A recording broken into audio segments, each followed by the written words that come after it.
तो बच्चों को ऑलरेडी पता चल गया है कि फिजिक्स के अंदर जो प्रैक्टिकल एग्जाम्स होने वाले, या तो कोई ऐसा एक्सटर्नल आ गया जो किसी की नहीं सुन रहा है, इसी को बोलते हैं कंबाइंड रूल, इसी को बोलते हैं कंबाइंड रूल। दोस्तों, प्रदीप गिरी 11th-12th एकेडमी इस चैनल में आपका बहुत बहुत स्वागत है। और आज मैं आपको बताने वाला हूं कि भाई फिजिक्स के प्रैक्टिकल में 30 आउट ऑफ 30 कैसे ला सकते हैं। और इसके लिए मैं बुलाना चाहूंगा प्रदीप सर को, क्योंकि वो फिजिक्स में आपको पता है कि फिजिक्स मतलब पी से फिजिक्स और पी से प्यार प्रदीप सर की वजह से फिजिक्स का मिलता है। तो प्रदीप सर से मैं पूछना चाहूंगा, ऑलरेडी हमने मैथ्स प्रैक्टिकल के ऊपर 20 आउट ऑफ 20 कैसे स्कोर करना है, जिसका लिंक भी मैं आपको दे दे रहा हूं। अगर आपने नहीं देखा है वो वीडियो तो उसका लिंक दे दे रहा हूं। और नेक्स्ट वीडियो आपको बताने जा रहा हूं कौन सा, फिजिक्स में हम 30 आउट ऑफ 30 कैसे स्कोर करें। तो प्रदीप सर, सबसे पहले आपका हमारे इस चैनल पे बहुत बहुत वेलकम है। तो सब लोग वेलकम कर दो प्रदीप सर का इस चैनल पे, जिससे मेरी सैलरी डबल हो जाएगी। अब पहली चीज मैं प्रदीप सर से पूछना चाहता हूं कि प्रदीप सर, प्रैक्टिकल्स कितने मार्क्स का होता है? राहुल सर ऑलरेडी स्पोर्ट के अंदर आपने स्टार्टिंग में ही 2-3 बार बता दिया 30 आउट ऑफ 30। तो बच्चों को ऑलरेडी पता चल गया है कि फिजिक्स के अंदर जो प्रैक्टिकल एग्जाम्स होने वाले वो 30 मार्क्स के होने वाले। इवन केमिस्ट्री का, अगर आप लोगों को अगला वीडियो केमिस्ट्री का या बायो का किसका चाहिए, कमेंट में लिख के हमें जरूर बताना, जिससे गाइस अगर बायो का ज्यादा रिक्वायरमेंट होगा तो बायो लेके आएंगे, अगर केमिस्ट्री का रिक्वायरमेंट होगा तो केमिस्ट्री लेके आएंगे। सो गाइस क्लियरली मैं बताना चाहूंगा कि ये जो फिजिक्स का पेपर मतलब एक्सपेरिमेंट जो आपका प्रैक्टिकल होने वाला है, टोटल 30 मार्क्स का होने वाला। राहुल सर, दूसरा मैं प्रदीप सर से ये पूछने वाला हूँ कि एक्चुअली ये जो प्रैक्टिकल्स होगा, तो प्रदीप सर ये जैसे अभी मैथ्स का प्रैक्टिकल बस रिटर्न होता है, तो मैं आपसे ये पूछना चाहता हूँ कि एक्चुअल में ये प्रैक्टिकल्स होगा कैसे? कि बस रिटर्न हमें देना है, वाइवा नहीं है क्या इसमें? मैं सब में बताता सभी चीजों का हूँ, वाइवा तो मैं आगे बताऊंगा, पर ये कैसे होगा देखो गाइज। सिंपल सी बात है कि जितने लोगों ने 12th का एग्जाम दिया होगा उनको प्रोसेस पता ही है कि आपका डेट रखा जाता है, उस डेट के दिन आप लोग जाते हो। जाने के बाद गाइज क्या, आपको कुछ दिनों पहले ही बहुत सारे स्कूलों में अलग अलग चीजें होती है। कुछ स्कूलों के, कुछ कॉलेजेस के अंदर इशारों इशारों में बता दिया जाता है कि ये एक्सपेरिमेंट करके आना। कुछ इशारों इशारों, बस वो इशारों को हमें समझना रहता है। एंड कुछ कॉलेजेस के अंदर ये होता है कि आपको बोल दिया जाएगा कि ये 10 या 10 to 12 जो एक्सपेरिमेंट है, इसको बोला गया है कि जिंदगी को जीतता वही है जो इशारों पे ध्यान देता है। क्या बात है राहुल सर, आपने सारी बना दिया। तो 10 to 12 टोटल एक्सपेरिमेंट आपको बता दिया जाएगा और बोला जाएगा कि इसको अच्छे से करके आना, इसी में से एक एक्सपेरिमेंट आपको आएगा। तो जैसे ही आप आप जैसे ही एक्सपेरिमेंट हॉल जो होगा उसके अंदर जैसे ही एंटर करोगे, तो वहां आपको टोटल जितने भी एक्सपेरिमेंट रहेंगे उसमें से एक एक्सपेरिमेंट बोला जाएगा इसमें से निकालो। तो आपकी किस्मत का गेम होगा, जो एक्सपेरिमेंट आपके हाथ में लग जाएगा तो वो निकालोगे। निकालने के बाद टेबल लगे रहेंगे, ऐसे काउंटर लगे रहते हैं, तो वहां जाके जहां एक्सपेरिमेंटल का पूरा सेटअप, पूरे अगर 10 एक्सपेरिमेंट टीचर ने दिए होंगे या 5 दिए होंगे या 12 दिए होंगे, जितने भी एक्सपेरिमेंट होंगे वो पूरा सेटअप उस हॉल में रहेगा। फिर इसके बाद आप जैसे ही निकालोगे, आपकी किस्मत में जो भी एक्सपेरिमेंट आएगा आप वहां जाओगे। वहां जाने के बाद फिर पूरा सेटअप होगा, फिर आगे का आपका टाइम स्टार्ट हो जाएगा और आगे की चीजें जो मैं बताना वाला उस वाई चीजें होती है।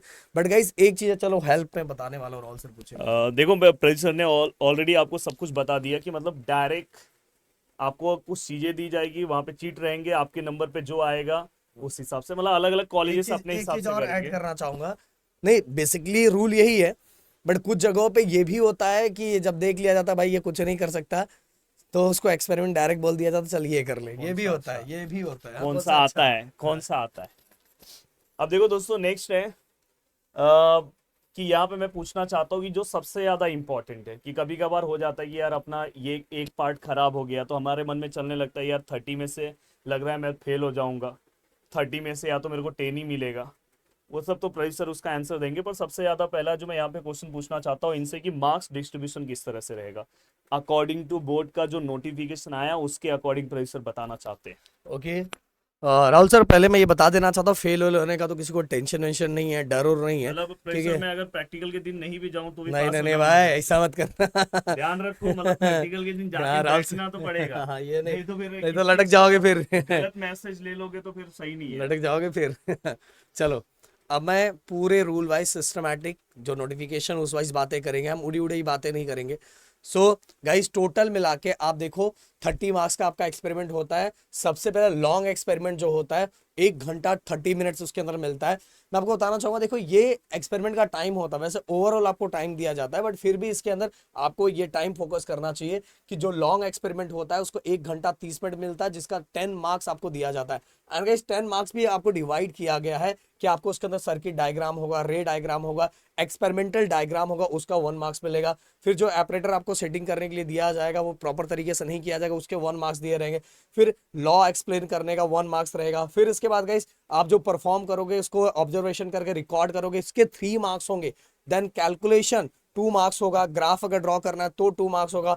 देन इसके बाद गाइस जो कंक्लूजन लिखना रहेगा उसका 2 मार्क्स होगा। तो देखो दोस्तों, यहाँ से एक चीज अपने को क्लियर कट समझ में आ जा रही है कि इनकेस अगर अपने को एक्सपेरिमेंट नहीं भी आ रहा है, तो अगर अपन ये कर दे रहे हैं, ये कर दे रहे हैं, एपरेटस ये सबको प्रॉपर लगा दे रहे हैं, फॉर्मुलेज लिख दे रहे हैं, जो भी है वहाँ पे डिफरेंट लॉ हैं उसके अकॉर्डिंग वो लिख दे रहे हैं। इवन अगर आपका कंक्लूजन ये सब चीज़ें आपसे रॉन्ग हो जा रहा है, हाँ, तो भी आपको यहाँ पे कुछ नहीं तो दोस्तों यहाँ तक आपको कुछ ना कुछ मार्क्स मिल रहा है। ऑब्जर्वेशन जो आपको दिख रहा है थोड़ा बहुत उसके अकॉर्डिंग लिख दे रहे हो, तो इसलिए आप सभी लोगों को 100% अपना देना चाहिए। तो अगर यहाँ पे हमेशा ऐसा रहता है कि अगर आप 100% दोगे तो वहां से 200% मिलता है। ओके, बट एक चीज और मैं ऐड करना चाहूंगा, इतना ज्यादा टेंशन मतलब, ये तो रूल वाइज अकॉर्डिंग लिखा हुआ है।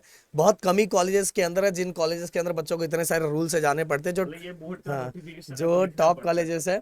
अब इसके बाद गाइज 1 शॉट एक्सपेरिमेंट जिसमें 45 मिनट्स का होता है, जिसका जो 5 मार्क्स का होता है। इसके अंदर भी गाइज सेम डिस्ट्रीब्यूशन किया हुआ है, सर्किट डायग्राम है। फिर इसका जो रिकॉर्डिंग करते हो ऑब्जर्व, मतलब जो रिकॉर्ड इकट्ठा करते हो ऑब्जर्वेशन करके, जो नंबर्स रिकॉर्ड करते हो। इसके बाद गाइज अगला ग्राफ और कैलकुलेशन का टोटल 1 मार्क्स है। देन इसके बाद रिजल्ट प्रॉपर यूनिट के साथ 1 मार्क्स, प्रॉपर यूनिट और कंक्लूजन के साथ। अगर कंक्लूजन कुछ है तो उसका मार्क्स, या तो कुछ जो रिजल्ट आ रहा है कैलकुलेशन वाइज उसको यूनिट के साथ रखना है तो 1 मार्क्स आपको मिलेंगे। देन गाइस एक्टिविटी जो 30 मिनट्स का होता है, इसमें 5 मार्क्स। और गाइस वैसा ही है, जो आप एक्टिविटी देख के ऑब्जर्व करते हो, उसकी रिकॉर्डिंग जो मतलब रिकॉर्ड जो नंबर लिखते हो उसको देख के तो आपको 3 मार्क्स मिलेंगे। इसके बाद गाइस जो एक्टिविटी लिखते हो उसका 1 मार्क्स मिलेगा।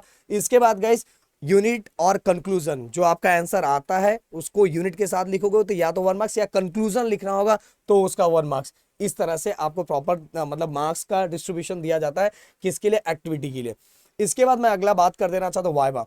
वाइवा जनरली गाइस मैं आपको बताना चाहूंगा, राहुल सर चलो इस पे तो हंसी ही मेरे को आ रही है, बट वाइवा में आपको बताना चाहूंगा जो एक्सपेरिमेंट आप परफॉर्म कर रहोगे उसी से रिलेटेड रूल तो यही होता है कि उसी से रिलेटेड पूछा जाता है।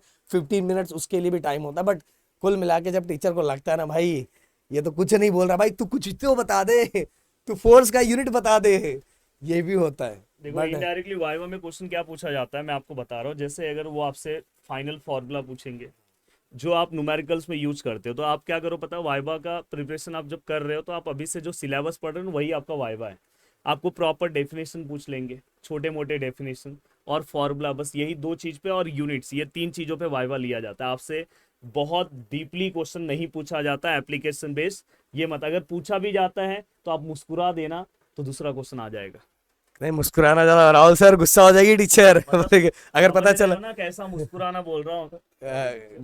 गाइस देखो एक चीज बताना चाहूंगा, आज जब ये चीजें होगी जो फाइनल होगा उस दिन आपको टीचर से कनेक्शन हो जाएगी, यार टीचर कितनी अच्छी थी यार। मतलब ज्यादा रेयरली कोई टीचर ऐसा होगा जो मतलब बच्चों को इसके अंदर बहुत ज्यादा परेशान करेगा, या तो कोई ऐसा एक्सटर्नल आ गया, जो एक्सटर्नल आ गया जो किसी की नहीं सुन रहा है, तब तो भाई वहां थोड़ी बैंड बच सकती है, बट बाकी चांसेस 95% अब वो चांसेस रहता है कि सब कुछ अच्छा ही होता है। देन इसके बाद अब जनरल का, आपका तो वैसे जनरल सर्टिफाइड रहेगा ही, सबका स्टैम्प फाइव लगा ही मार्क्स है रहेगा, उसका और वो 11। 5 मार्क्स जनरल सबको मिलता ही है गाइस। वाइवा का और इसका तो मार्क्स मिलता ही है, और ऊपर भी मैं बोलूँ तो कुल मिला के हाँ एक चीज और जरूर बोलना चाहूंगा कि आपने 10th में ऑब्जर्वेशन किया भी होगा, आप लोग तो ऑलरेडी चैंपियन हो। अगर आपको कुछ नहीं आ रहा है, कुछ भी ऐसा नहीं हो रहा है, तो मैं बोलूंगा कि वेट करो, बस इतना बोलूंगा। गाइस मैं आप सभी लोगों से रिक्वेस्ट करना चाहता हूँ कि अपना ये जो चैनल है वो 100K की ओर बढ़ रहा है, तो प्लीज़ चैनल से अगर आप नए जुड़े हो, हम बहुत मेहनत कर रहे हैं, प्लीज़ हमारे चैनल को आप सब्सक्राइब कर दो। और साथ में मैं आपको ये भी बोलना चाहता हूँ कि अगर आप हमारे MST CET का, मैंने मैथ्स का बैच लॉन्च किया है। मैथ्स, फिजिक्स और केमिस्ट्री ये सब चीज़ें यूट्यूब पे आएगी, पर मैथ्स का जो बैच है, अगर आप नहीं जुड़े हो, फर्स्ट बैच अभी तक चल रहा है उसका एडमिशन, तो अगर आपको जुड़ना है क्योंकि वो बंद होने वाला है, फिर सेकंड बैच में आप चले जाओगे, तो फर्स्ट बैच में अगर जुड़ना चाहते हो तो उससे जुड़ सकते हो। साथ में आरसीसी बैच बहुत ही मिनिमम प्राइस में 12th का पूरा क्रैश कोर्स है, जिसमें हमने डिटेल लेक्चर्स भी दिया है। कम टाइम में अगर आप ज़्यादा पढ़ना चाहते हो तो आरसीसी बैच सबसे अच्छा है, कि एक एक दो दो घंटे में पूरा लेसन कैसे कवर करे आरसीसी बैच। अब नेक्स्ट क्वेश्चन मैं और प्रदीप एक सर चीज मैं से ऐड जरूर पहले राहुल सर कर देना चाहता हूँ। देखो मैथ के लिए राहुल सर से अच्छा ऑप्शन है ही नहीं, क्योंकि इंजीनियरिंग में अगर आपको जाना है, क्योंकि सीईटी करना है, इंजीनियरिंग में राहुल सर का डंका जिस लेवल का बजता है वो सब लोग जानते हैं। या तो महाराष्ट्र लेवल से लेके इंडिया लेवल तक हर बच्चा बच्चा राहुल सर को जानता है। तो अगर उसी टीचर से आप पहले पढ़ोगे तो भाई, और ये पहली बार अपॉर्चुनिटी मिली है, क्योंकि पहले तो ऑलरेडी हम लोग ऑफलाइन में करते थे, जो हमारा ऑफलाइन बहुत ज़्यादा फेमस है। बट इस बार आपकी मांग पे ही मैंने राहुल सर को, फिजिक्स और केमिस्ट्री के लिए भी हमारे पास टाइम नहीं है गाइस, लाएंगे तो यूट्यूब पे लाएंगे, क्योंकि यूट्यूब पे भी हमारा जीत बैच आता है। आप सभी लोगों से अब प्रदीप सर से अपने नेक्स्ट क्वेश्चन ये पूछना चाहता हूँ कि उन्होंने बहुत सारी चीज़ों का अच्छा आंसर दिया। नेक्स्ट है कि प्रदीप सर, प्रैक्टिकल्स में जो सबसे ज़्यादा क्वेश्चन चलता है, लोग अपने सीनियर्स से पूछते हैं, और आप तो ऑलरेडी इतने सालों से पढ़ा रहे हो, तो आपको हमेशा स्टूडेंट के बीच में उठना बैठना है, ना कि आप केवल बस यूट्यूब पे ही पढ़ा रहे हो, आपको ऑफलाइन क्लास सब कुछ है। तो मैं आपसे ये पूछना चाहता हूँ, क्या प्रैक्टिकल्स में ये भी हेल्प पूछना चाहते हैं। मिलता है क्या? मतलब अगर मैं नहीं पढ़ के जाऊँ तो क्या मुझे कुछ मिल सकता है? देखो गाइस, मैं तो बिल्कुल ये नहीं बोलूंगा कि बिल्कुल मत पढ़ के जाओ, बट एक चीज जरूर बोलना चाहूंगा, जैसे इसके पहले मैंने इशारों इशारों में बता दिया। हाँ, कुछ कॉलेजेस ऐसे होते हैं जिनके अंदर स्ट्रिक्टनेस होता है। ओके, तो आपके कॉलेज में होता है, क्योंकि आपको टेंथ में ऑलरेडी, अगर आपके इधर 10 के बाद ही 11 12 कलेक्टेड है, तो ऑलरेडी वहाँ पता चल जाता है कि भाई वहाँ मतलब कुछ भी हेल्प नहीं किया जाता, कुछ भी मदद नहीं की जाती, तो भाई आपको पढ़ के जाना चाहिए। एंड इवन अगर आपके कॉलेजेस में थोड़ा बहुत हेल्प किया भी जाता है, तो भी आपको क्या करना चाहिए, आपकी तैयारी करके जानी चाहिए गाइस। देखो प्रैक्टिकल का इतना भी टेंशन नहीं होता, बट अगर आप थोड़ी तैयारी करके जाओगे तो आप समझ सकते हो। मैं ज़्यादा तो बोल नहीं सकता हूँ, बट फिर भी इतना ही बोलूंगा कि टेंशन मत लो, ज़्यादा फोकस आप इस पे करो, और जो प्रैक्टिकल के पहले चीज़ें हो उसे फोकस करके करके जाओ। और एक्सपेरिमेंटल सेटअप में अगर आपको कुछ कंफ्यूजन हो रहा है, तो वहाँ जो टीचर्स है आप उनसे पूछ सकते हो कि टीचर की ये कैसे है। बाकी टीचर बहुत अच्छे होते हैं, आप समझ और जाओ सर, गाइस, इशारों इशारों मैंने आप बता सभी दिया। लोगों को ये बताना चाहता हूँ कि अगर आप पढ़ाई के साथ थोड़ा बहुत मजा मस्ती करना चाहते हो तो हमारा ब्लॉग चैनल है, जिसका लिंक दे रहा हूँ, सब्सक्राइब करके रख दो। बहुत सारी चीज़ें मोटिवेशन के लिए आपको दिखाई देगी कि प्रदीप सर ने अपने लाइफ में बहुत सारी चीज़ें, वैसे तो यूट्यूब पे आने के पहले ही अचीव कर लिया है, बट आने वाले टाइम में बहुत सारी चीज़ें वो बताने वाले हैं रिवील होने आपसे। वाली है। तो मुझे भी देखना है कि वो क्या है। तो आप प्लीज़, अगर आप सब्सक्राइब करना चाहते हो तो करके रख लेना, और बाकी चीज़ें जल्दी वहाँ पे वीडियो आएगा तो आप देखना। नेक्स्ट चीज़ है कि प्रदीप सर ने ये बता दिया। मैं एक सबसे पहला स्ट्रेट फॉरवर्ड क्वेश्चन पूछना चाहता हूँ, इसमें ज़्यादा घुमा फिरा के बात नहीं करना चाहता। क्या सर मुझे 30 आउट ऑफ 30 प्रैक्टिकल्स में मिल सकता है?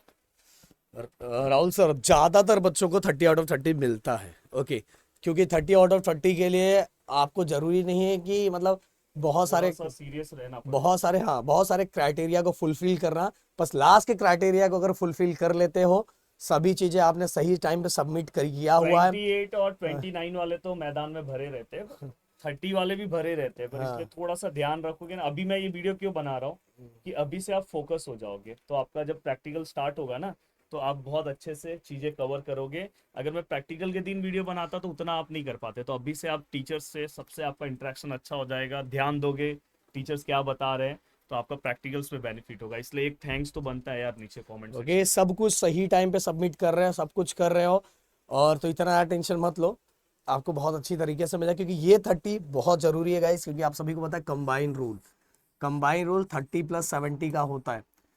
अगर आप सभी को इन केस प्रैक्टिकल एग्जाम में, मतलब प्रैक्टिकल रिटर्न एग्जाम में, जस्ट एग्जाम्पल, ऐसा तो होना नहीं चाहिए, बस मैं बता रहा हूँ कि अगर आपको वहाँ 7 मार्क्स मिल जा रहे हैं, कितने मार्क्स मिल जा रहे हैं, 70 में से 7, तो बस यहाँ आपको 28 अगर मार्क्स मिल जा रहा है तो भी आपका काम हो जाएगा, आपका 35 मार्क्स हो गए। इसी को बोलते हैं इसके ऊपर कंबाइन रूल। प्रेशर एक वीडियो बना देंगे। इसी को बोलते हैं कंबाइन रूल। इसके बारे में सेपरेट वीडियो में बनाऊंगा, तो इतना टेंशन लेने वाली बात नहीं है गाइस।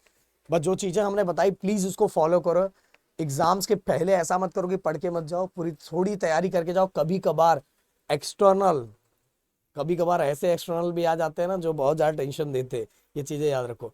सो गाइस, मैंने इसमें ये भी कंक्लूड कर दिया है पूरी चीजें। तो राहुल सर, तो मैं इसी के साथ प्रदीप सर को थैंक्स बोलना चाहता हूँ कि वो इतने बड़े प्लेटफॉर्म पे इतना बड़ा नॉलेज देके जा भाई रहे मेरा हैं। ही प्लेटफॉर्म है।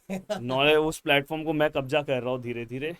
तो आप सभी लोगों से मैं एक ही रिक्वेस्ट करना चाहता हूँ कि मैं कब्जा कर रहा हूँ, इसलिए प्लेटफॉर्म को फटाफट सब्सक्राइब कर लो जल्दी से।